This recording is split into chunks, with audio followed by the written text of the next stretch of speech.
సాధారణంగా ఇల్లు స్థలం కొనాలని ప్రతి ఒక్కరూ ఆశపడుతుంటారు. అది కూడా హైదరాబాద్ వంటి మహానగరంలో కొనాలనేది చాలామంది డ్రీమ్. కానీ నగరంలో ఇల్లు కొనాలంటే చిన్న మాట కాదు. ఇక్కడ స్థలాలైనా ఇల్లులైనా లక్షల్లో కాదు కోట్లల్లో ఉంటాయి. కనుక ఇల్లు కొనాలనుకునే డ్రీమ్ను నెరవేర్చుకోవాలి అంటే చాలా కష్టపడాల్సి ఉంటుంది. ఇలా కష్టపడిన మొత్తాన్ని దాచుకొని లేక లోన్ తీసుకొని చాలామంది ఇల్లు లేదా స్థలం కొంటూ ఉంటారు.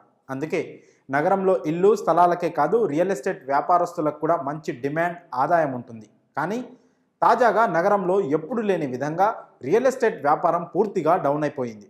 ముఖ్యంగా అమ్మకాలు కొనుగోళ్ల ప్రక్రియ మాత్రమే కాకుండా ధరలు కూడా భారీగా తగ్గిపోయాయి. ఇంతకీ నగరంలో ఇళ్ల స్థలాల ధరలు తగ్గిపోవడానికి రియల్ ఎస్టేట్ వ్యాపారం దెబ్బతినడానికి కారణం ఏంటి అనే విషయాలను ఇప్పుడు తెలుసుకునే ప్రయత్నం చేద్దాం. హైదరాబాద్ నగరంలో గత కొన్ని రోజులుగా ఆక్రమణదారులను హైడ్రా ఏ స్థాయిలో హడలెత్తిస్తుందో ప్రత్యేకంగా చెప్పాల్సిన అవసరం లేదు. నగరంలోని చెరువులు, కుంటలు, ఎఫ్టీఎల్లు, బఫర్ జోన్లు, నాలాలు, ప్రభుత్వ పార్కులు అని తేడా లేకుండా ఆక్రమించి చేపట్టిన నిర్మాణాలపై హైడ్రా ఉక్కుపాదం మోపుతోంది. ముఖ్యంగా ఈ విషయంలో సామాన్యులు, ధనికులు అనే తేడా లేకుండా రూల్స్కు భిన్నంగా ఉన్న అక్రమ నిర్మాణాలను నిర్దాక్షిణ్యంగా కూల్చేస్తున్నారు. దీంతో ఎప్పుడెప్పుడు ఏ ప్రాంతంపై హైడ్రా కూల్చివేయడానికి వస్తుందోనని అక్రమదారులకు గుండెల్లో గుబులు పుడుతోంది. దీంతో నగరంలో ఏ స్థలాలు కొనాలన్నా ఏ ఇళ్ళు కొనాలన్నా ప్రజలు వెనకడుగు వేస్తున్నారు. ఎందుకంటే ఏ ఇల్లు లేదా స్థలం ఎఫ్టీఎల్, బఫర్ జోన్లలో ఉన్నాయో తెలియడం లేదు. ఒకవేళ ఆ స్థలాల్లో కొంటే హైడ్రా అక్రమంగా నిర్మించారంటూ కూల్చివేస్తుందని జనాలు భయపడుతున్నారు. దీంతో నగరంలో ఇల్లు కొనాలంటే ఆసక్తి చూపించడం లేదు.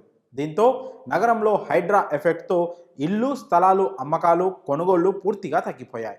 ఇక నగరంలో ఈ కొనుగోలు అమ్మకాల ప్రక్రియ తగ్గిపోవడంతో రియల్ ఎస్టేట్ వ్యాపారం కూడా పూర్తిగా దెబ్బతింది. అంతేకాకుండా నగరంలో పలు ప్రాంతాల్లోని ఇల్లు స్థలాల ధరలు కూడా తగ్గాయి. కనుక ఎవరైనా ఇల్లు లేదా స్థలాలు కొనాలని ఆలోచనలో ఉంటే ఇదే మంచి సమయం అని చెప్పవచ్చు. ఒకవేళ నిజంగానే కొనాలనుకునేవారు అన్ని పర్మిషన్స్ను, స్థలానికి సంబంధించిన అన్ని పత్రాలను సరిగ్గా చూసుకొని కొనుగోలు చేయడం ఉత్తమం. అలానే హైడ్రా నుంచి కూడా ఎటువంటి టెన్షన్, భయం అనేది ఉండదని చెప్పవచ్చు. మరి హైదరాబాద్ నగరంలో హైడ్రా ఎఫెక్ట్తో ఇల్లు స్థలాల ధరలు తగ్గిపోవడంపై మీ అభిప్రాయాలను కామెంట్స్ రూపంలో తెలియజేయండి.